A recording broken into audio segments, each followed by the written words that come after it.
7 खबर सबसे हटके।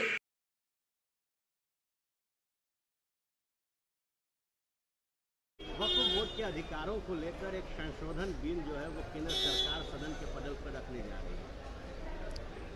वक्फ बोर्ड के कंसेप्ट को लोग समझ गए होते तो वेलफेयर समझ में आ गया होता। वक्फ बोर्ड की जो संपत्तियां हैं वो अगर यदि केंद्र सरकार वापस कर दे, राज्य सरकारें उसे वापस कर दें और उसका सर्वे करा करके अल्पसंख्यक कल्याण के हवाले कर दे तो एजुकेशनली जो बैकवर्डनेस है मुस्लिम माइनॉरिटीज़ में उसके ख़त्म करने के लिए हुकूमत के अनुदान की कोई आवश्यकता और ज़रूरत नहीं पड़ती। चाहे कोलकाता हो कि पटना हो कि दिल्ली हो कि आगरा हो कि हैदराबाद हो कि बेंगलोर हो कि मुंबई हो कि हरियाणा हो या पंजाब हो, देश का वो कौन सा बड़ा शहर है जहां वक्फ की प्रॉपर्टी नहीं है और उस पर गवर्नमेंट का कब्जा नहीं है, उसको वापस कर दीजिए। इसका बिल ले आइए तो ये देश हित में भी होगा, जनहित में भी होगा और देश के खजाने पर जो एक चवन्नी देना नहीं और सिक्का का हंगामा कि हमने मुस्लिम अक़लियतों को ये दे दिया वो दे दिया, इसकी भी ज़रूरत नहीं पड़ेगी। जेडीयू क्यों चुप बैठी है? जेडीयू क्यों नहीं कहती? अब ऐसा है, पॉलिटिकली और गठबंधन से ऊपर उठ करके मैं सीधी बात कर रहा हूँ। चूँकि वक्फ की जायदाद और प्रॉपर्टी से हमारा भी कोई रिश्ता है।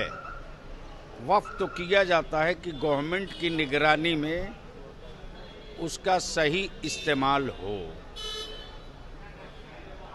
अब इस वक्त अंजुमन इस्लामिया हॉल वक्फ की प्रॉपर्टी है। माननीय मुख्यमंत्री ने उस पर एक बड़ी धनराशि खर्च की।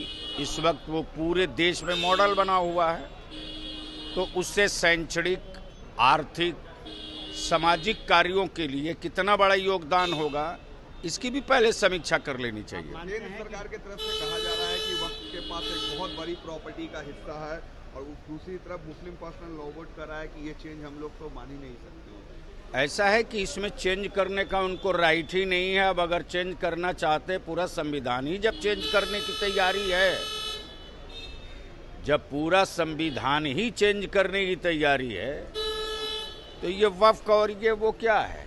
मानते हैं कि नीतीश मैं यहाँ एक बात और पूछूं, क्या जितने हमारे मठ हैं, आंगनबाड़ी है, मठ और आंगनबाड़ी में भी ये संशोधन लाएंगे? वक्फ के सेम नेचर का, सेम सिस्टम का जो धार्मिक पीठ बना हुआ है, क्या है? वक्फ बोर्ड ही की तो उसका दूसरा नाम है, तो क्या उसके लिए भी ये कानून होगा? तो बुलावें पूरे देश भर के हमारे मठाधीशों को, बुलावें बड़े बड़े मठ और बड़े बड़े मंदिरों के माननीय महंत लोगों को। अगर एक वन कंट्री वन नेशन, तो उसमें क्लियर करें कि जो वक्फ बोर्ड में हो रहा है वही मठ और मठ की ज़मीनों पर भी होगा। नीतीश कुमार को चुप्पी तोड़नी चाहिए, नीतीश कुमार को स्टैंड क्लियर करना चाहिए। अब उनके सामने सब कुछ है, एक एक चीज़ है, उस पर हमें मशवरा देने की कोई ज़रूरत नहीं।